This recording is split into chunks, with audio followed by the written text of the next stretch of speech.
forward with Bill C45. Thank you for your time. Thank you very much. And finally, Emily Jenkins, Assistant Professor, School of Nursing, University of British Columbia. Thank you. Honorable Senators, thank you for the opportunity to be here today and speak to you about Bill C45. As mentioned, I'm here from the University of British Columbia School of Nursing.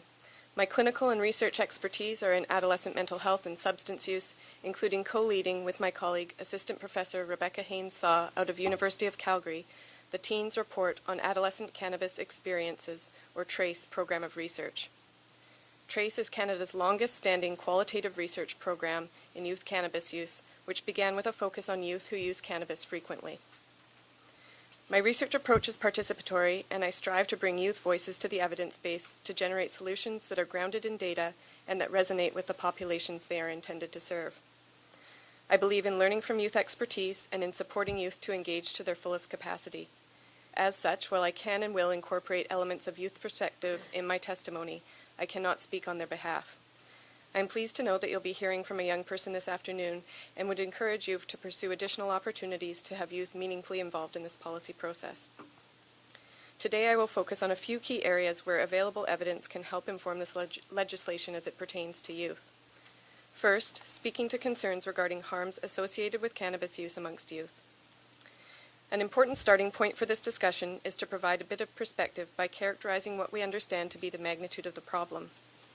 As I'm certain you have heard in other testimony, the prevalence of cannabis use amongst youth has remained stable or declined in recent years. Earlier this year, Statistics Canada estimated the prevalence of cannabis use amongst youth 15 to 17 years at 18% and amongst youth aged 18 to 24 at 28.4%. Though cannabis use amongst Canadian youth is high relative to their peers from other countries, the proportion of youth with problematic or high-risk use is small. Indeed, a recent study using Canadian population-based data found that approximately 2 to 2.5% of youth who use cannabis do so in ways that result in severe health or social consequences. This means that we anticipate approximately 0.4% of Canadian youth aged 15 to 17 and 0.6% aged 18 to 24 to be using cannabis in ways that will result in harms such as health, social, legal, or financial problems. Those who initiate early and who use frequently are most at risk, and young men are more at risk than young women for these harms, or experience greater risk. One of the most concerning of the potential health harms are the reported links between adolescent cannabis use and psychosis, particularly chronic or recurrent psychotic disorders. While research suggests that there is an association between adolescent cannabis use and psychosis, this area of research remains inconclusive. What we do know from the mental health field is that mental health and substance use disorders tend to result from the complex interplay between biological, psychological, and social factors as opposed to single risk factors alone. A youth participant from our TRACE studies nicely outlines the ambiguity of our evidence on cannabis that contributes to us being here today. Quote, "I thought doing research would kind of help us find the yeses and the nos, but actually it didn't. It made us more confused. But we did learn more of why it could be a yes or why it could be a no, so I think that's really valuable toward finding the conclusions." End quote. Indeed, ongoing research on cannabis is critical to minimizing the harms, and the legalization of cannabis will facilitate this. Having provided an estimate of the proportion of the youth population who we anticipate will experience cannabis-related harms, I will now discuss my second point, the social determinants of health and social inequities caused by current cannabis policy. Under the current regulatory framework, cannabis use is dealt with through criminalization and based not in evidence for harms, but rather on an outdated, punishment-focused paradigm framed around ideology and moral disapproval of drugs. While we lack good data on the full spectrum of costs associated with this approach, cannabis-related enforcement measures alone are estimated at $1.2 billion annually. Additionally, there is strong evidence that the social costs of criminalization are profound and disproportionately affect youth, particularly Indigenous and racialized youth and youth in marginalized communities. These harms include stigmatization and exclusion, limited opportunities for meaningful employment, worsening levels of poverty and poorer health outcomes, all while exhausting limited public resources.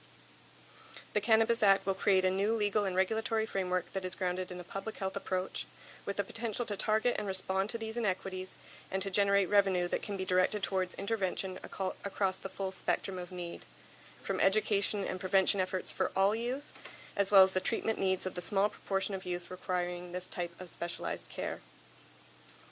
To end on a positive and optimistic note, my third and final point is to offer a strengths-based perspective to the dialogue on youth and cannabis use.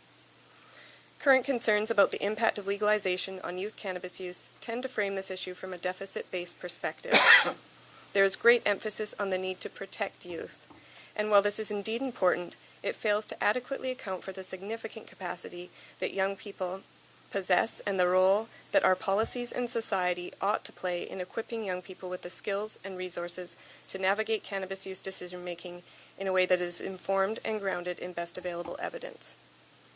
From our TRACE program of youth-engaged research, we have demonstrated that with the right tools, education, and support, young people can undertake complex analyses of evidence and draw informed conclusions about the risks and harms of cannabis use and strategies for minimizing these.